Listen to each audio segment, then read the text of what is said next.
Hello, Toastmasters. This is a speech about the world's worst parent. At the Cincinnati Zoo? No, it's not my parent. This parent is from a story you all know. Some of you probably read this story to your kids. My advice, stop. Don't read this story. It's terrible. It has horrific ramifications. What story could I possibly be talking about? It's called Hansel and Gretel. This is a story. Hansel and Gretel. I'll tell you the premise of the story. In it, there's a father and a stepmother and two kids. Their situation is such. They don't have a lot of food. The stepmother foresees that they're going to starve to death. To alleviate this problem, she has an idea. Her idea is this. Rather than 4 people starving to death, why not just 2? They don't need the son and daughter, Hansel and Gretel. So she recommends to her husband, their father, why not take them into the woods, abandon them. Let nature run its course. They'll perish, and it won't be our problem. But husband thinks, okay, really? Is this a good parent? No. Maybe it's your parent.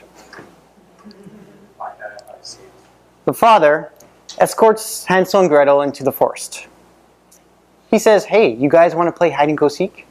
You guys hide, and I'll find you. He lied. They hid. He ran off back home. Luckily, Hansel and Gretel have GPS.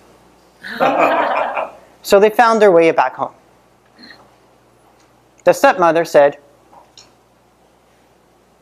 so then she recommended, take them into the forest again.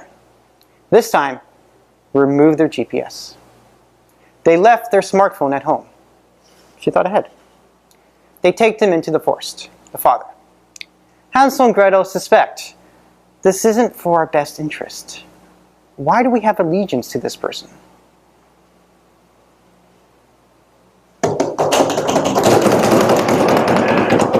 Oh, we're sleeping. Clearly. Luckily, one of the children had an idea. In their pocket, they kept some stones. As the children were traversing through the forest, they would occasionally drop stones. They anticipated the world's worst parent, their father, would abandon them. Good timing. Lo and behold, this is exactly what came to fruition. The father said, stay here for a moment. I need to go see if there's a deer behind that tree. He took off. He never came back. Maybe there isn't a deer.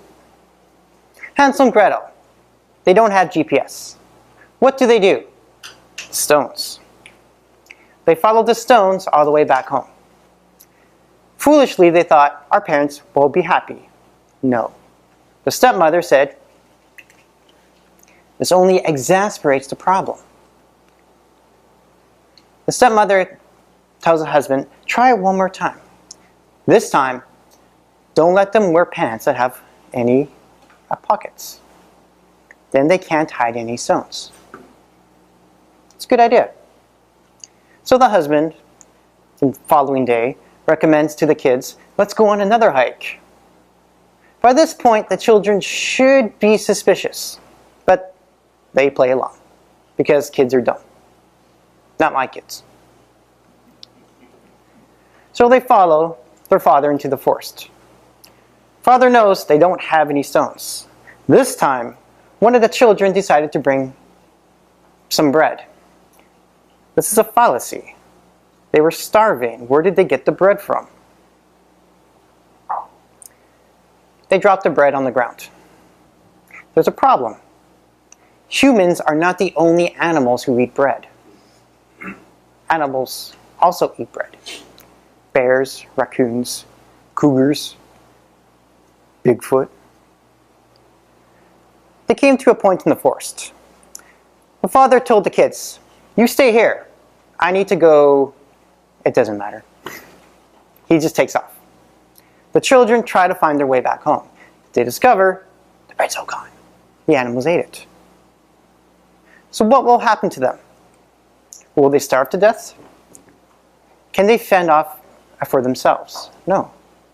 The most absurd turn of events. They wander through the woods and they stumble upon,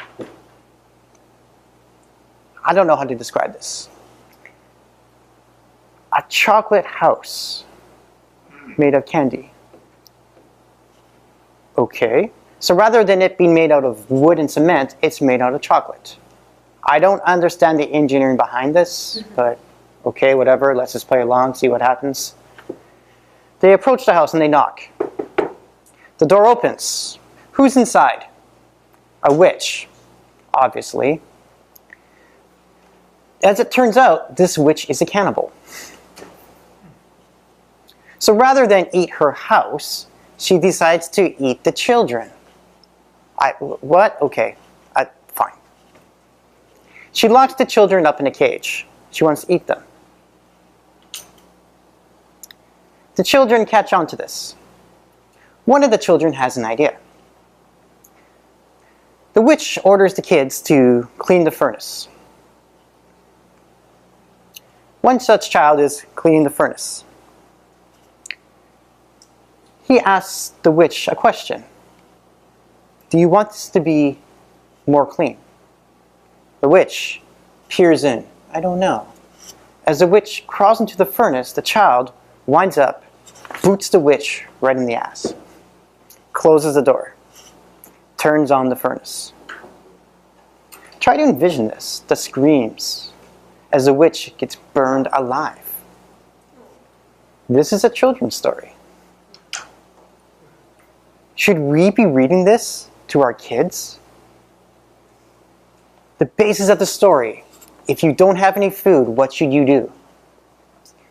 You should abandon your kids in the forest so that they can encounter a cannibalistic witch. Here's my question. Who is the world's worst parent?